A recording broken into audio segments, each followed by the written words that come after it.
ನನಗನ್ಸುತ್ತೆ ಭಾರತ ದೇಶದಲ್ಲಿ ಮಕ್ಕಳು ಅನಿವಾರ್ಯವಾಗಿ ಅವರ ಭವಿಷ್ಯವನ್ನು ಏನು ತೊಂದರೆ ಆಗ್ತಾಯಿತ್ತು ಕೇಂದ್ರ ಸರ್ಕಾರದಿಂದ ಇವತ್ತು ಅವರ ಹೋರಾಟದ ಮೂಲಕ ಒಂದು ಪಕ್ಷಾತೀತವಾಗಿ ಯುವಕರು ಅವರ ಹೋರಾಟದಲ್ಲಿ ಜಯವನ್ನು ಕಂಡಿದ್ದಾರೆ. ಏನು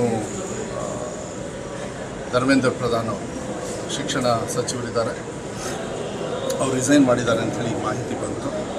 ಇದು ಇನ್ನೂ ಮುಂಚೆನೇ ಮಾಡಬೇಕಾಗಿತ್ತು. ಅವ್ರಿಗೆ ಏನಾದರೂ ನಿಜವಾಗ್ಲೂ ಮರ್ಯಾದೆ ಗೌರವವನ್ನು ಉಳಿಸ್ಕೊಳ್ಳೋದು ಆಗಬೇಕು ಅಂತಿದೆ.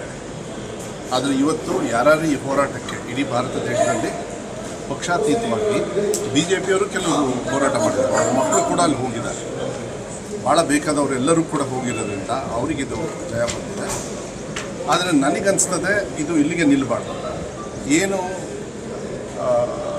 ಜಂತರ್ ಮಂತರಲ್ಲಿ ಮಕ್ಕಳ ಮೇಲೆ ಲಾಠಿ ಪ್ರಹಾರವನ್ನು ಮಾಡಿದ್ದಾರೆ, ಅದನ್ನು ಕೂಡ ಏನು ಮಾತನ್ನು ಕೊಟ್ಟಿದ್ದಾರೆ, ಅವರು ಯಾರ್ಯಾರು ತಪ್ಪಿಸ್ತಿರ್ತಾರೆ. ಯಾಕೆಂದರೆ ಕಾನೂನನ್ನು ಯಾರು ಬೇಕಾದರೆ ಕೈಗೆ ತೊಗೊಳೋದಕ್ಕಾಗೋದಿಲ್ಲ. ಅದನ್ನು ಯಾರ್ಯಾರು ಮಕ್ಕಳಿಗೆ ಹೊಡೆದಿರೋದಿರ್ಬೋದು, ಗಾಯ ಆಗಿರ್ಬೋದು, ಮನಸ್ಸಿಗೆ ನೋವಾಗಿರ್ಬೋದು, ಬೇರೆ ಬೇರೆ ರೀತಿಯಲ್ಲಿ ಅವ್ರಿಗೆ ತೊಂದರೆ ಕೊಟ್ಟಿದ್ದಾರೆ. ಅವ್ರ ಬೇಡಿಕೆಗಳೇನಿದ್ದಾವೆ ಅದೆಲ್ಲದೂ ಕೂಡ ಕೇಂದ್ರ ಸರ್ಕಾರದವರು ಅದಕ್ಕೆ ಸ್ಪಂದನೆ ಮಾಡಿ ಅವರಿಗೆ ಉತ್ತರವನ್ನು ಕೊಡಬೇಕಾಗುತ್ತೆ. ಆದರೆ ನಾನು ಈ ಸಂದರ್ಭದಲ್ಲಿ ಒಬ್ಬ ಶಿಕ್ಷಣ ಸಚಿವನಾಗಿದ್ದು, ಯಾಕೆಂದರೆ 3 ವರ್ಷ ನಾನು ಕೆಲಸ ಮಾಡಿದ್ದೀನಿ, ನನಗೆ ಗೊತ್ತಿದೆ. ಯಾಕೆಂದರೆ ಯಾವತ್ತೂ ಅಷ್ಟೇ ಮಕ್ಕಳು ಅವರು ಜೀವನದಲ್ಲೆಲ್ಲ ಓದಿಕೊಂಡು ಕಷ್ಟಪಟ್ಟು ಓದ್ಕೊಂಡಿರ್ತಾರೆ, ರಿಸಲ್ಟ್ ಬಂದ ತಕ್ಷಣ ಅವ್ರಿಗೆ ಏನೋ ಒಂದು ಭವಿಷ್ಯದ ಮೇಲೆ ಇಟ್ಟಿರ್ತಾರೆ. ಆದರೆ ಈ ಥರ ಬಂದು ಒಂದು ನೀಟ್ ಲೀಕೇಜು ಆಗಿ ಏನೋ ಕ್ವಶನ್ ಪೇಪರ್ ಲೀಕೇಜ್ ಆದ ತಕ್ಷಣ ಅವ್ರ ಭವಿಷ್ಯನ ಹಾಳಾಗೋಗ್ಬಿಡುತ್ತೆ. 30 ಜನರು ತೀರ್ಕೊಂಡು ಹೋದರು ಇಡೀ ಭಾರತ ದೇಶದಲ್ಲಿ. ನನಗನ್ಸುತ್ತೆ ಕೇಂದ್ರ ಸರ್ಕಾರದವರು ಅವ್ರಿಗೆ ಏನಾದ್ರು ಗೌರವ ಇದ್ದರೆ, ಯಾಕೆಂದರೆ ಇದು ಫೆಡರಲ್ ಸಿಸ್ಟಮಲ್ಲಿ ಎಲ್ಲರ ಜೊತೆನೂ ಕೂಡ ನಾನು ಇದ್ದಾಗಲೂ ಹೇಳ್ತಾ ಇದ್ದೆ, ನೀಟು ವಿರುದ್ಧನೇ, ನಾವು ಯಾವತ್ತೂ ಕೂಡ ನೀಟ್ ವಿರುದ್ಧ ಇದ್ದೀವಿ. ರಾಜ್ಯ ಸರ್ಕಾರಗಳನ್ನು ಕರಿಬೇಕು, ಎಲ್ಲ ಇಡೀ ರಾಜ್ಯದಲ್ಲಿ ಇರ್ತಕ್ಕಂಥ, ಇಡೀ ದೇಶದಲ್ಲಿ ಇರ್ತಕ್ಕಂಥ ಎಲ್ಲ ರಾಜ್ಯದವ್ರನ್ನು ಕರೆದು ಯಾವ ರೀತಿ ನಾವು ಮಾಡಬೇಕು, ಹೆಂಗೆ ಮಾಡಬೇಕು ಅಂತ ಕೇಳಿದಾಗ, ಯಾಕೆಂದರೆ ಇಲ್ಲೆಲ್ಲ ಕೂಡ ನಾವು 3 ಎಕ್ಸಾಮ್ ಮಾಡಿದ್ದೀವಿ ಒಂದೇ ವರ್ಷ, ನಿಮಗೆಲ್ಲರಿಗೂ ಗೊತ್ತಿದೆ, ರಿಸಲ್ಟು ಕೂಡ ಕೊಟ್ಟಿದ್ದೀವಿ. ಎಲ್ಲರನ್ನೂ ಕರೆದು ಮಾತಾಡಿದಾಗ ಅದು ಒಳ್ಳೆಯ ರೀತಿಯಲ್ಲಿ ಅದು ಉತ್ತರವನ್ನು ಕೊಡೋಕ್ಕೆ ಅನುಕೂಲ ಆಗುತ್ತೆ. ಇವತ್ತು ಇವ್ರು ಕೊಟ್ಟಿದ್ದಾರೆ. ನನಗನ್ಸುತ್ತೆ ಈ BJP ಕೇಂದ್ರ ಸರ್ಕಾರದವರು ಇಷ್ಟು ದುರಾಡಳಿತ ಮಾಡಿ ಒಂದು ದುರಹಂಕಾರದಲ್ಲಿ ಏನಿತ್ತು ಅದು ಈ ದೇಶದ ಭವಿಷ್ಯದ ಮಕ್ಕಳು ಅವರಿಗೆ ಸೊಕ್ಕನ್ನು ಮುರಿತಾ ಇದ್ದಾರೆ ಅಂತ ಹೇಳಿದರೆ ಸಾಕು. ಇನ್ನು ಮೇಲೆ ಅವ್ರ ಡೌನ್ಫಾಲ್ ಸ್ಟಾರ್ಟ್ ಆಗಿದೆ.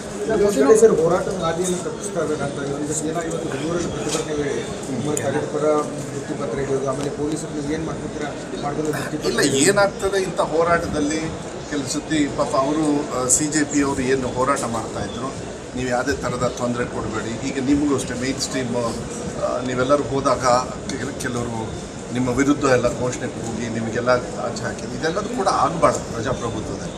ಅದು ನಿಮ್ಮ ಫ್ರೀಡಮ್ ಇರ್ತದೆ. ಆದರೆ ಇಂಥ ಅವಕಾಶಗಳು ನಾವು ನೀವು ಸೇರಿ ಅಂಥದ್ದು ಕೊಡಬಾರ್ದು. ಆವಾಗ ಏನಾದ್ರು ತಪ್ಪಾದರೆ ಆಡಳಿತ ಮಾಡೋರಾಗಲಿ, ನೀವು ಪತ್ರಿಕಾ ಮಾಧ್ಯಮದವ್ರು ಇರಲಿ, ಆಡಳಿತ ಮಾಡೋರಿರಲಿ, ಮತ್ತು ಆಫೀಸರ್ಸ್ ಇರಲಿ, ಇದೇನಾದ್ರು ಮಾಡಿದರೆ ಯುವಕರು ಈ ದೇಶದೊಳಗೆ ಹೇಳ್ತಾರೆ ಅನ್ನೋದಕ್ಕೆ ಇದೊಂದು ಉದಾಹರಣೆ. ಅದು ಆಗಬಾರ್ದು.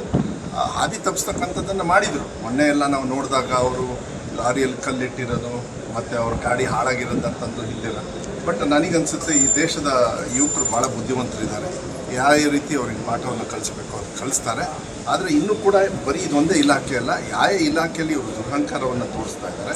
ಅದೆಲ್ಲದೂ ಕೂಡ ಬೀದಿಗೆ ತರಬೇಕಾಗ್ತದೆ. ಜನರಿಗೆ ಅರ್ಥ ಮಾಡಿಕೊಂಡು ಸರ್ಕಾರಕ್ಕೆ ಪ್ರಶ್ನೆ ಮಾಡೋ ಹಕ್ಕು ಅವ್ರಿಗಿರ್ತದೆ. ಯಾವ ಬೆರಳಿಂದ ಮತ ಹಾಕಿದವರು ಆ ಬೆರಳನ್ನು ಇವತ್ತು ಫ್ರ್ಯಾಕ್ಚರ್ ಮಾಡ್ಕೊಂಡಿದ್ದಾರೆ ಅಂತ ಹೇಳಿದರೆ, ಈ ದೇಶದ ದುರಂತ ಏನಿದೆ ಅಂತ ಹೇಳಿದರೆ ಇವತ್ತು ಉತ್ತರ ಸಿಕ್ಕಿದೆ.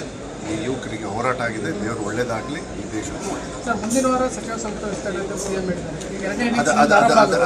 ಅದೆಲ್ಲ ಕೇಂದ್ರ ಸರ್ಕಾರದಲ್ಲಿ ನಮ್ಮ ಕೇಂದ್ರ ನಾಯಕರೇನಿದ್ದಾರೆ ಅವ್ರು ಮಾಡ್ತಾರೆ. ಅವ್ರು ಏನು ತೀರ್ಮಾನ ತಗೊಳ್ತಾರೆ ಎಲ್ಲರೂ ಕೂಡ ಒಗ್ಗಟ್ಟಾಗಿ ಕೆಲಸವನ್ನು ಮಾಡ್ಕೊಳ್ತಾರೆ. ಸಂಪ್ರದಾಯ